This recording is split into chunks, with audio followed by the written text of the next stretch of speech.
Atakapa language. Atakapa, natively Yukhiti, is an extinct language isolate native to southwestern Louisiana and nearby coastal eastern Texas. It was spoken by the Atakapa people, also known as Ishak, after their word for the people. The language became extinct in the early 20th century. Classification. While considered an isolate, there have been attempts to connect Atakapa with other languages of the Southeast. In 1919, John R. Swanton proposed a Tunican language family that would include Atakapa, Tunica, and Chitimacha. Maurice Swadesh would later provide work focusing on connections between Atakapa and Chitimacha. Mary Haas later expanded the proposal by adding Natchez and the Muskogean languages, a hypothesis known as Gulf. These proposed families have not been proven. The similarities between Atakapa and Chitimacha, at least, may be attributable to periods of intense contact between speakers of the two languages owing to their geographic proximity. Geographical variation. According to Swanton 1929 and Goddard 1996, Atakapa could be classified into Eastern and Western varieties. Eastern Atakapa is known from a French Atakapa glossary with 287 entries, compiled in 1802 by Martin Durald. The speakers interviewed by Durald lived in the easternmost part of Atakapa territory, around Post des Atakapas, St. Martinville, now Franklin, Louisiana. Western Atakapa is the better attested of the two varieties.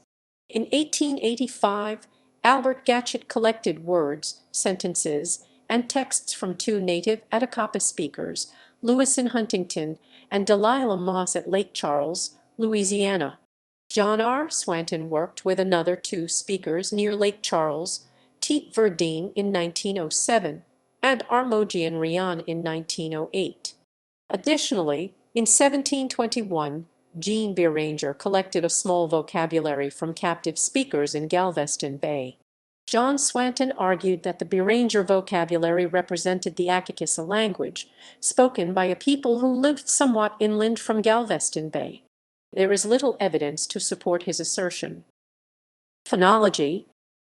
Vowels.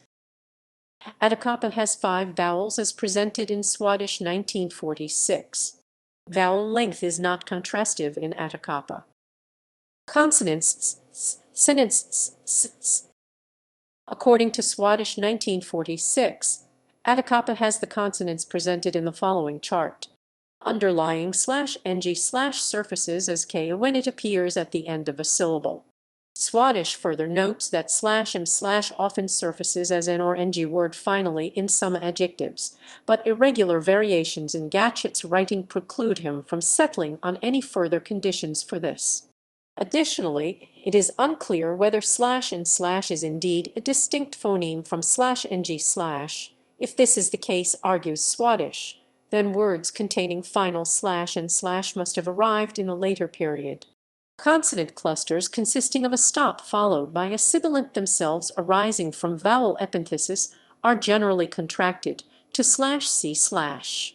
For example, kek liver arose from *kex, which arose from epenthesis and final vowel deletion processes in *kekesi, which itself is the reduplicated form of *kesi.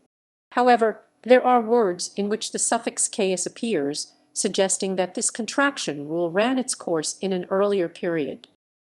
Syllable structure and stress. The typical Atakapa syllable is of the structure CVC. Swanton 1929 observes that clusters of more than 2 consonants are rare in the language. From his analysis of Gatchett's data, he concludes that consonant clusters of any size are not permitted in the syllable onset, but that they are permitted in the coda. Stress is a purely mechanical function of phrase rhythm in Atakapa. Morphology. The Atakapa language is a mostly agglutinative, somewhat polysynthetic language of the templatic type. This meaning that the language stacks primarily within the verbal complex a number of affixes to express locatives, tense, aspect, modality, valency adjustment, and person/number as both subject and object, which are assembled in a rather specific order. Person marking is one of the only instances of fusion within the language, fusing both person and number. Nouns have only a handful of suffixes and usually take only one suffix at a time. The language is largely head marking, however.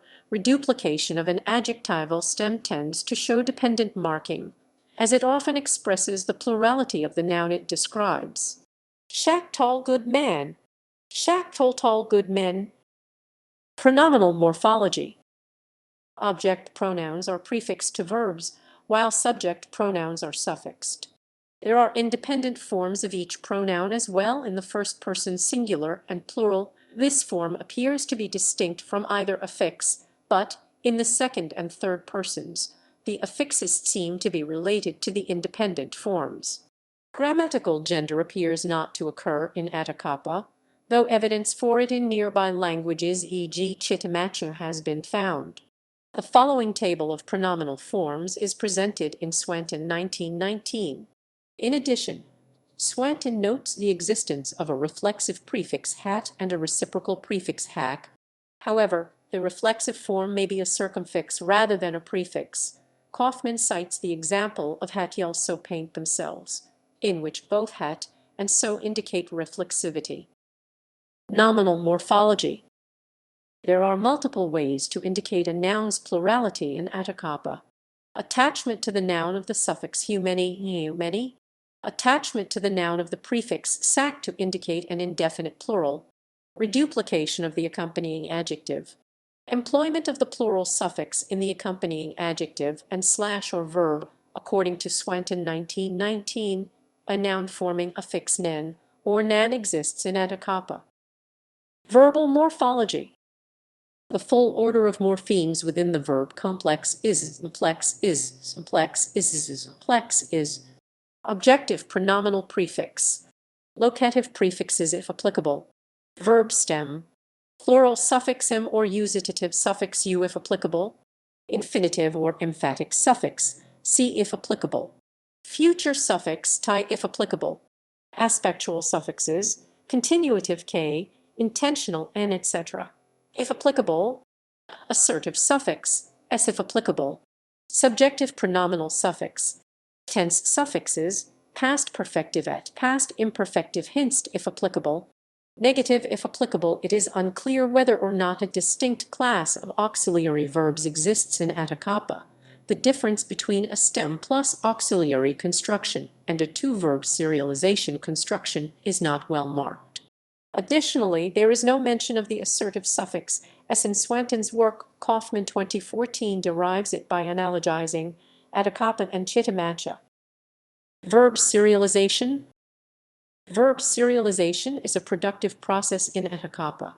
Kam nima lit beat die, beat to death. Tal wet ten lit. Stand come talk, pray. Syntax, syntax, syntax, syntax. Atakapa exhibits strict subject-object-verb-word order. While verbs are typically found in sentence final position, it is common for adjuncts or even subordinate clauses to follow the verb of the principal clause. The suffixes ni and n are used to indicate the subordination of a clause to the main clause, as in Sanak Miket Penin, she gave a horse for curing her. With occasional exceptions, adjectives follow the nouns they describe. Adverbs follow nouns and adjectives, but precede verbs. Case marking. Atakapa marks only the locative case. The language has 4 locative suffixes, in addition to a series of locative postpositions. These suffixes and postpositions may be placed after nouns, adjectives, and demonstratives. Kin, the most frequently occurring suffix, expresses the sense of English in or on, as in Nun Kintohulat, they lived in villages. Kai, occasionally ki, occurs in similar contexts.